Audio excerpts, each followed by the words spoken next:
Assalamualaikum warahmatullahi wabarakatuh.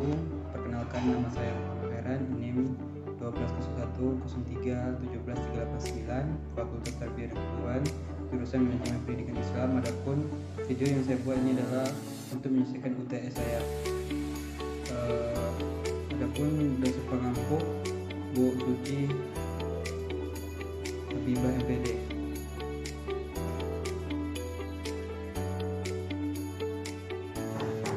Asal mula kata psikologi.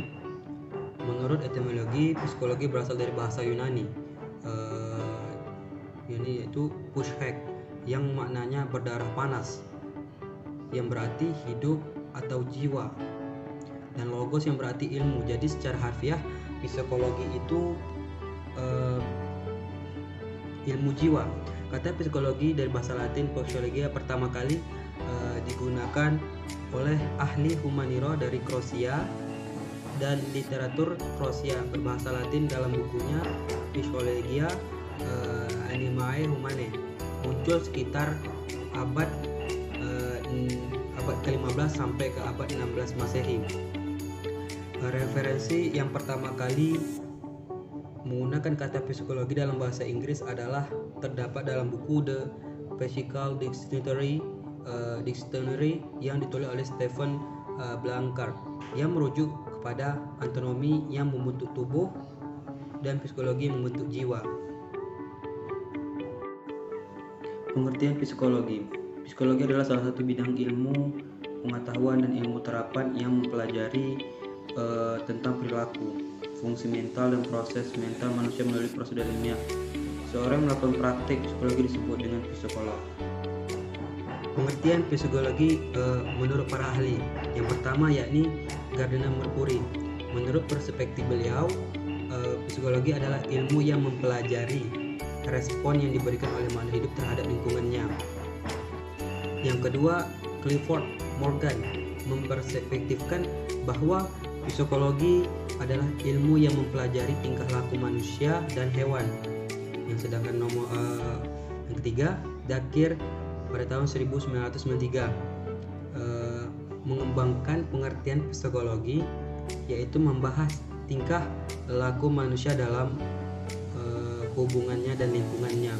Yang terakhir, Mubin Syah tahun 2001 memperspektif bahwa psikologi merupakan ilmu pengetahuan yang mempelajari tingkah laku terbuka dan tertutup pada manusia, baik selaku individu atau maupun kelompok dalam hubungannya dalam lingkungan. Tingkah laku terbuka adalah tingkah laku yang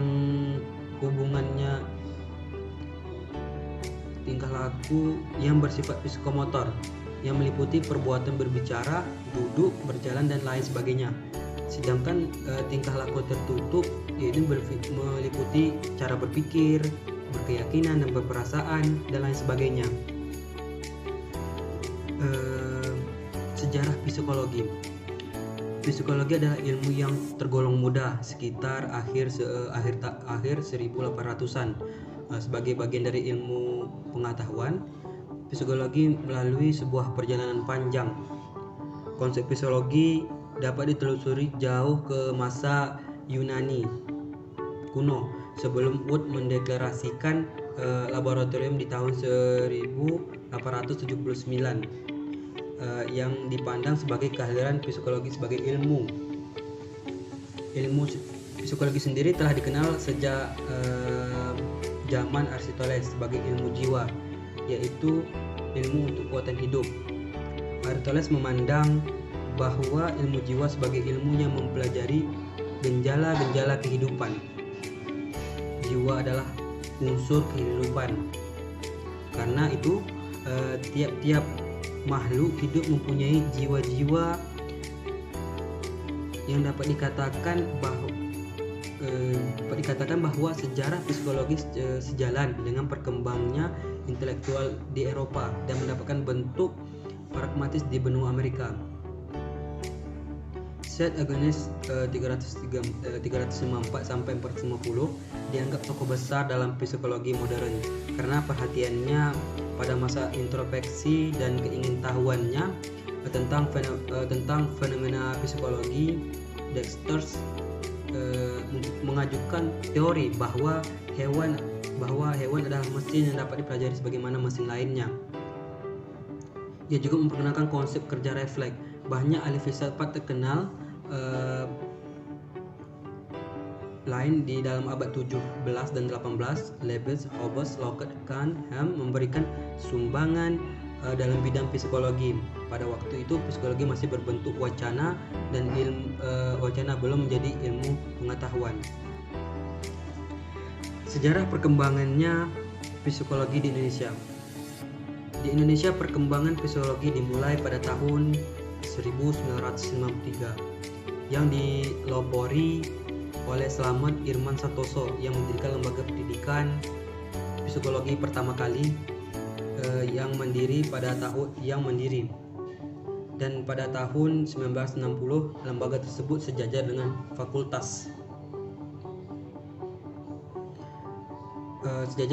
fakultas yang lain di Universitas Indonesia dan kemudian dikembangkan di Unipad dan di UGM, Universitas Gadjah Mada. Hingga sekarang di seluruh Indonesia sudah berdiri puluhan fakultas psikologi yang berkembang di Indonesia. Padahal tidak ada jurusan seperti fakultas-fakultas lain jika psikologi berdiri sendiri sebagai fakultas. Walaupun memiliki sejarah yang jauh lebih pendek daripada keberadaan psikologi di negara-negara barat, namun kebutuhan akan adanya psikologi di Indonesia sama besar dengan negara-negara lainnya. Sebagai negara berkembang, psikologi di Indonesia dibutuhkan dalam bidang kesehatan, bisnis, pendidikan, politik, permasalahan dan sosial lain. Ruang lingkup psikologi.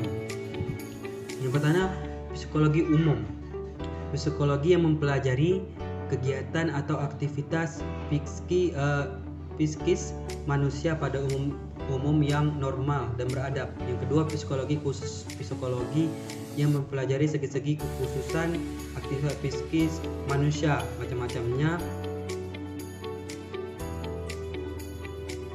Satu, psikologi berkembang, yaitu psikologi membicarakan perkembangan psikis manusia dari masa bayi sampai ketua yang mencakup psikologi anak, psikologi puber, psikologi orang dewasa, psikologi orang tua. Psikologi sosial yang kedua, psikologi sosial, yaitu psikologi yang khusus membicarakan tentang tingkah laku atau aktivitas manusia, hubungannya dengan situasi sosial.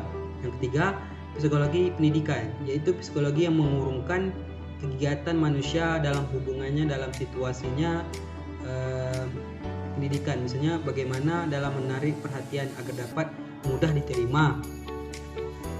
Yang keempat, psikologi kepribadian dan infolog, yaitu psikologi yang khusus menguraikan tentang struktur kepribadian manusia, mengenai tipe-tipe kepribadian manusia.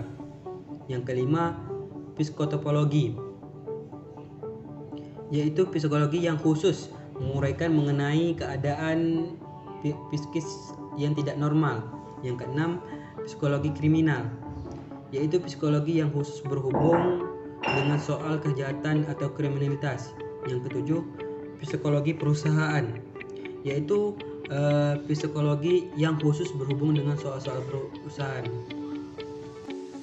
Fungsi ilmu psikologi. Fungsi psikologi sebagai ilmu. Yang pertama, ilmu menjelaskan, yaitu mampu menjelaskan apa, bagaimana, dan mengapa tingkah laku itu terjadi. Hasilnya penjelasan berupa deskripsi atau bahasan yang bersifat deskriptif. Yang kedua, psikologi sebagai ilmu mendeskripsikan, yaitu mampu meramalkan atau memprediksi apa, bagaimana, dan mengapa tingkah laku itu terjadi. Hasil prediksi berupa prognosa, prediksi atau estimasi. Yang kedua, yang terakhir fungsinya pengendalian, yaitu pengendalian yang mengendalikan tingkah laku sesuai yang diharapkan. Wujudnya berupa tindakan yang sifatnya prevensi atau pencegahan, diferensi atau treatment, serta rehabilitas dan perawatan.